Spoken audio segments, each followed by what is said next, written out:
የሩታና የትንሽ ውሳኔ ትክክል ነው ብዬ ነው የማስበው። ምክንያቱም እያየሽ ነው አብርሃም ምንም አይነት ሁኔታ ላይ እንዳለ እንጂ እኔ ከመሬት ተነስቼ አይደለም እንደዚህ አይነት ውሳኔ ውስጥ የገባሁት። ገባሽ አይደል?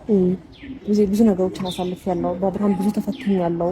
ብዙ እኔ ለሴት ልጅ የማይገባ እንዴት ነው አንድ ሴት ልጅ ወንድ ልጅን አፍቅራ ከሚባለው በላይ ማድረግ ያለብኝን ነገሮች ብዙ ርቀት ብቻዬን ሄጄ ብዙ ነገሮችን አሳልፌያለሁ እና አሁን ላይ ግን ደከመኝ። ምክንያቱም እስቲል አብርሃም ደህና አልነበረም። ደህና ከሆነ በኋላ ግን የጀመረውን ህይወት ይቀጥላል ብዬ ነው እንጂ ያሰብኩት አልፈልጋችሁም ለታችሁም አልፈልጋችሁም።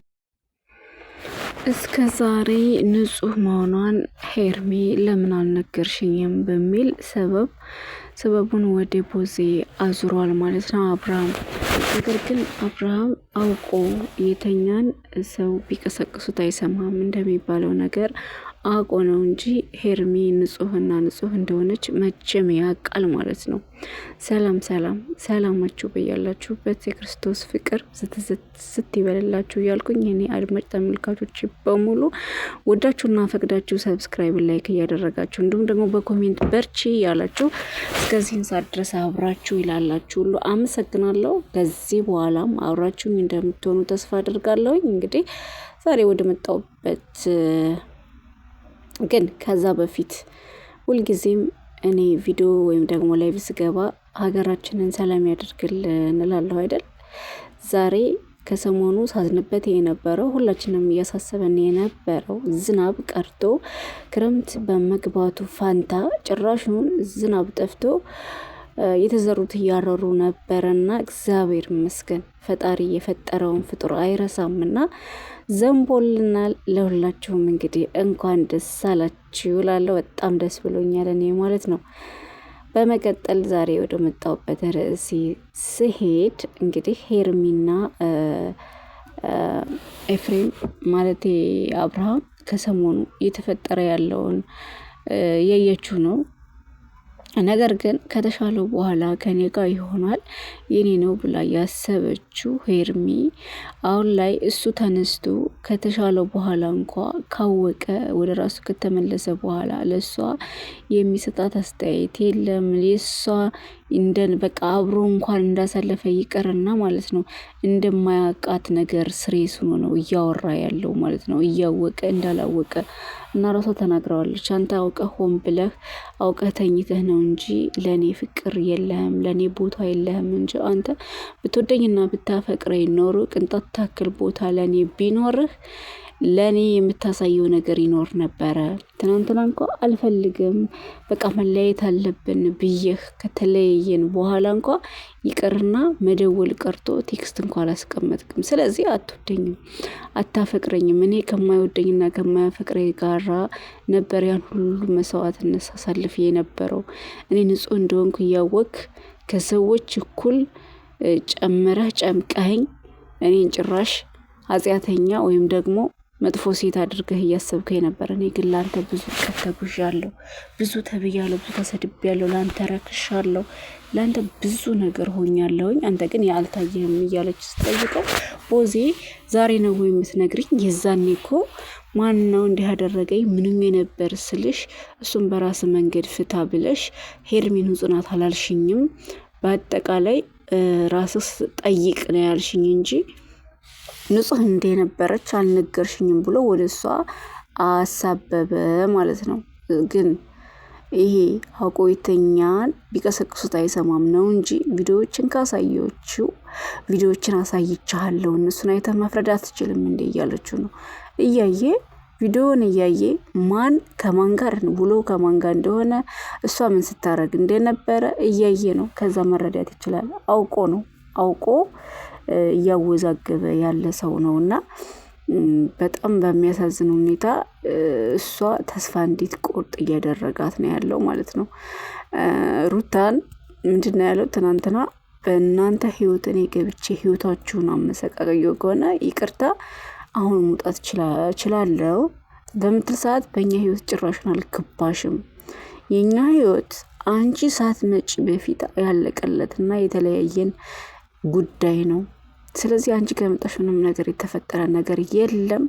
በውሳኔሽ ደግሞ አልገባም ብዬ ጸጥ ያልኩት ያልደወልኩልሽ ምንም ቴክስትም ያላደረግኩት በራስሽ እንድትሆኝ ስለፈለግኩኝ ነው። ከእኔ መለየት ካስደሰተሽ፣ ከእኔ ተለያይቶ መኖሩ ካስደሰተሽ እና ደስ ካለሽ አላስገድደሽም። ሰው በግድ አይኖርም። ምርጫሽን አከብራለሁ። ለዛም በራስሽ እንድትወስኝ ብዬ ነው ዝም ያልኩት እያለ ነው ማለት ነው። ያ ማለት ትክክለኛ ፍቅር የለበትም። እንደዛ ሲጃጃል የነበረው ታዲያ ከምን የተነሳ ነው እኔ ግራ አገባኝ። ከቤቷ ሄዶ መላላጥ፣ በየሚዲያው መላላጥ፣ ቀለበት ያደረገው ዝም ብሎ በህልሙ ነበረ። የእርግዝናው ዝም ብሎ ነው። የእርግዝናው ውሸት እንደሆነ ትናንት ተረዳሁ። ለምን አትሉም? እርጉዝ ብትሆን ኖሮ እኔ እርጉዝ ሁኜ እንደዚህ ሁኜ እንዴት የኔን ነገር ተውከው በማለት ትጨቃጭቅ ነበር። ብዙ ነገር ነበረው። ስለ እርግዝና አልተወራም። ድራማ ነው የነበረው ማለት ነው። ስለዚህ አላረገዘችም። ነገር ግን ቀለበት እንዳደረገላት ያው ሁላችንም አይተናል። አብሮ ብዙ ሰዓትና ብዙ ጊዜም ሲዝናኑ ሲያሳልፉ አይተናል ማለት ነው።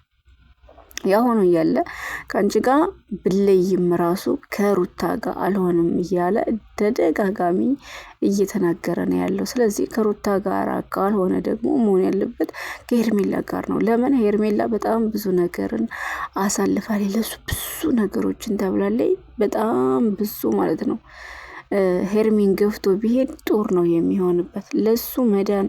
አሁን እንኳን ራሱ ሀተ ዲኖ እንኳን እኮ ችግር የለውም። አንተ ካስደሰተ ተከብረህበት የምትኖር ህይወት ከሆነ ወደ ህይወት ወደ ድሮ ሚስት ተመለስና በክብር ኑር።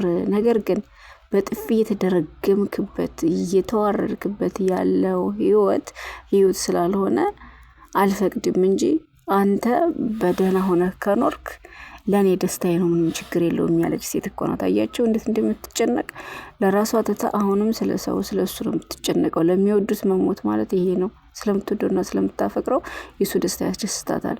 ከሩታ ግን እንደዚህ አይነት ጸባይ የለም። ደራና ደራ ብቻ ነው። ነገር ግን ዛሬም ትናንትናም ሁሌም እየነገራት ያለው ከአንቺ ጋር መሆን አልችልም ነው። አክስቷን ይዛ መጣች። ለአክስቷም የሰጣትን መሳየታቸዋል። ዛሬም በድጋሚ አክስቷ ዴቪን አግኝታው ነበርና ከቤት ሁለተኛ እንዳይመጣ አብርሃም ብላ ነው ማስጠንቀቂያ የሰጠችው። ለምን? ሚዲያ ላይ የሚያሳየው እይታ ሌላ፣ በአካል ደግሞ ሲሄድ የሚያሳየው እይታ ሌላ ነው።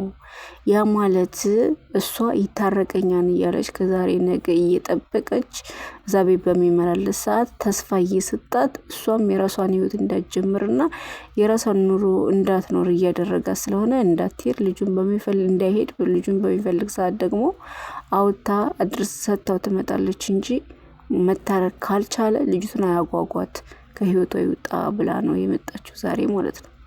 አያቸው አይደለ? መጀመሪያ ተንበርክኮ ብዙ ነገር ሲሆንላት አልፈልግም ያለች ሴት ዛሬ ደግሞ ጊዜ ተዘዋዋሪ አይደለ? እሷ ተደፍታ እስከ ልጇ ብትጠይቀውም እምቢ ያለ ማለት ነው። የዛኔ አየህ አይደለ?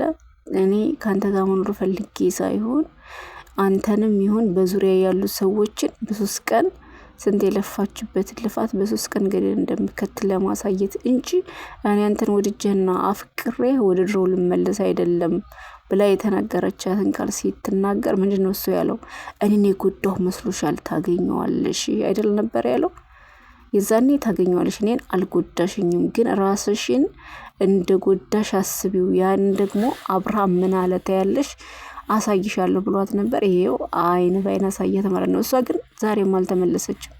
ዛሬም ምንድነው እያለች ያለችው? እሱን እንደዚህ አልፈልግም እያላት በአደባባይ ምንድነው የምትለው? ልቡ ሌላ ነው ውስጡ ሌላ ነው እና የምትለው በቃ የድሮውን ውስጡን ነው እያሰበች ያለችው። ሰው እኮ ይቀየራል እንዴ? በተቀመጠበት ይቀራል እንዴ? ድንጋይ አይደለ? ስለዚህ አሁን ተቀይሮ ሌላ ሰው ሆኖ አልፈልግም ካለ እሷ አውቀዋለሁ ዛሬም ላለመሸነፍ የመሸነፍ ስሜት ላለማሳየት ነው እንጂ ለኔ ስሜት አለው። አንቺ ከህይወታችን ከወጣሽ እኛ ህይወታችን እንቀጥላለን የሚያስተሳሰብ ነው ያላት። እሱ ግን ምንድነው ያለው? ከአንቺ ጋር ብለይም እንኳ ከሩታ ጋር አልኖርም እያለ ከፊት ለፊቷ እየነገራት ነው። ስለዚህ መተው ያለባት አሁን ህይወቱን እንድኖር መተው ያለባት ሩታ ናት ብዬ ነው የማስበው እኔ ማለት ነው። በቃ አዲስ ህይወት ተጀምሯል።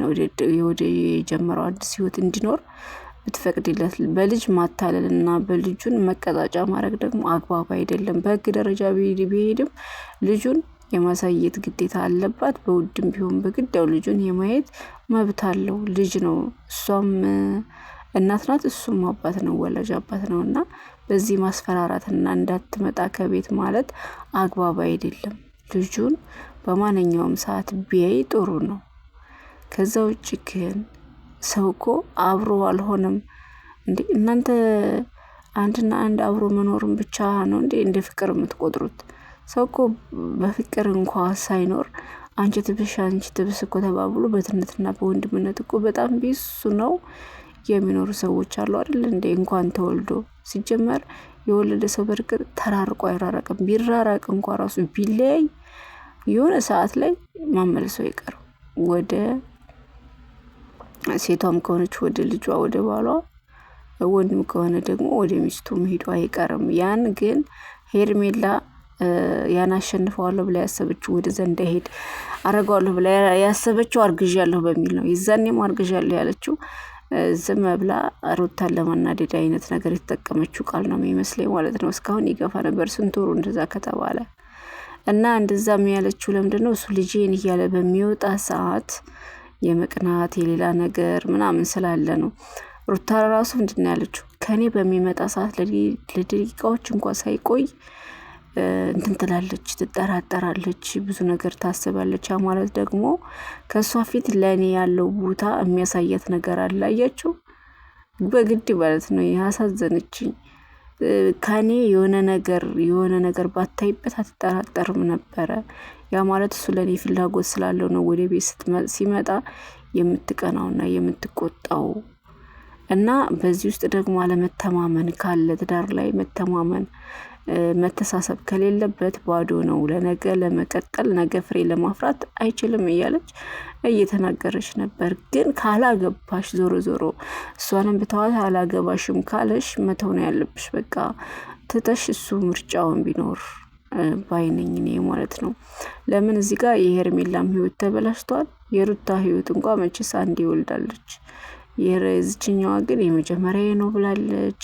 በጣም ብዙ ነገር ከቤተሰብ ከብዙ ነገር ርቃ ብዙ ነገር የተባለች ሴት ስለሆነች በዛ ላይ ለአንተ ብዙ መስዋዕትን ያሳለፈች ልጅ ስለሆነች እሷን መተው የለብም። ከሷ ከቀጠለህ ህይወትን ከእንደገና ጀምራችሁ ቀለበት አድርጋላት ከእንደገና አብራችሁ ኑሩ። እሷ ጋር ሆነህ ደስተኛ ሆነህ እንደ ፀሐይ እያበራህ ነው እያየነህ የነበረው አይደል? ስለዚህ አሁንም በድጋሚ ከሷ ጋር ከሆንክ ህይወትህ ከእንደገና ለምልሞ ጥሩ ኑሮ የምትኖርበት አጋጣሚ ይፈጠርልሃል። ሰው ከሚከበርበት ቦታ ነው መገኘት ያለበት እንጂ ምንድን ነበር የሚባለው? ወርቅ ያለ ቦታው ርካሽ ነው ይባላል። ስለዚህ ለሚያከብር ሰው ማክበርና መከበርን ማወቅ አለብህ ባይነኝ። አንተ ዝም ብለህ ከዛ እዚህ እያልክ የሴቶቹን ህይወት አታበላሽ እላለሁኝ። እናንተም ማስተያየታችሁን እስኪ ኮመንት ላይ አስቀምጡልኝ። ሰብስክራይብ ላይክም እያደረጋችሁ እንደተለመደው አበረታቱኝ። ሁላችሁንም ውድድ ነው የማደርጋችሁ። በሌላ ቪዲዮ እስከምንገናኝ ድረስ ቸር ሰንብቱ።